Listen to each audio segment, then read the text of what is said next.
NNRC, area of Burma, with SS Kaplang, a Konyak leader of Burmese origin, together formed the National Socialist Council of Nagaland, the NSCN, in 1980. When the darkling shadow run above me green. The war continued.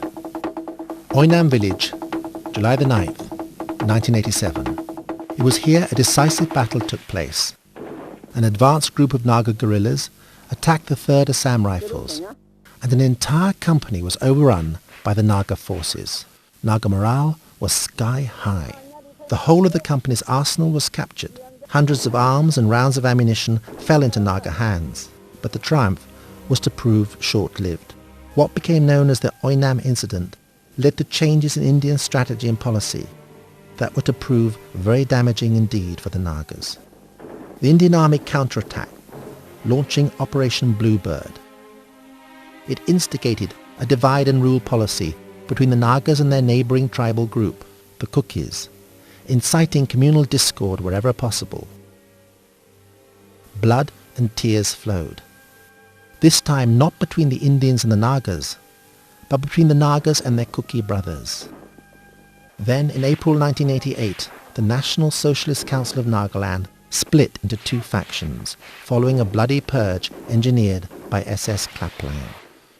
He accused Muiva and Isaac of collaborating with the Indian government to renounce Naga sovereignty.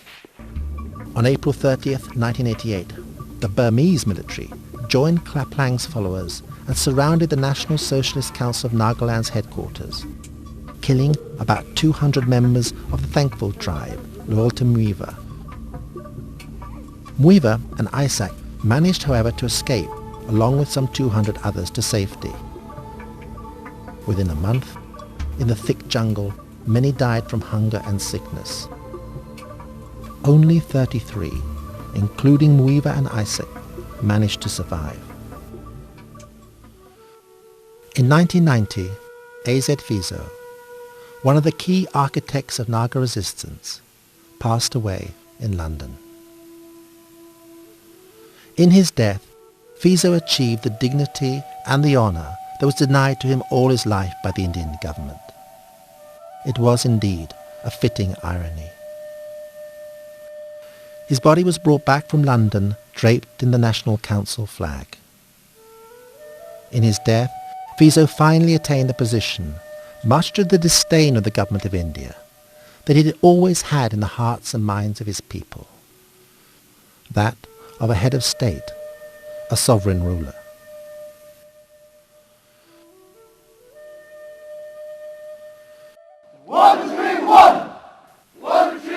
Nevertheless, having recovered from the bloody and painful attack, the NSCN, under the leadership of Isaac and Muiva, emerged as the strongest resistance force in the entire region.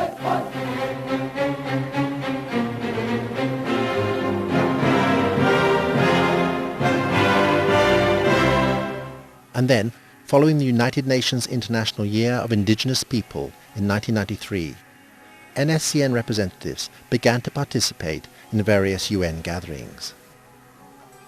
The Naga issue was taken up in the international community, especially the Indian government's role in human rights violations in the Naga areas, something, however, which the Indian government hardly bothered to deny.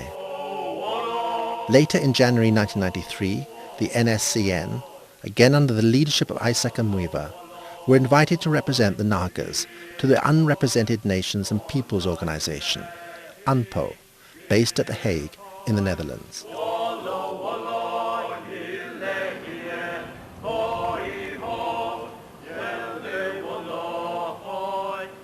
In 1997, the then Prime Minister of India, Mr. H.D. Deve Gowda, informed the Lok Sabha that the government had initiated dialogue with the NSCN, Isaac and Muiva, and issued a statement endorsing the peace process on the 30th of May 1997.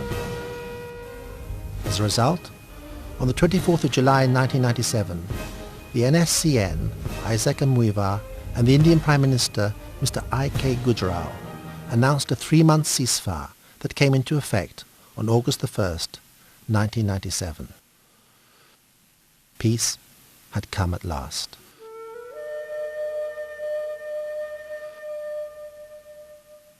We don't have Greater Nagaland.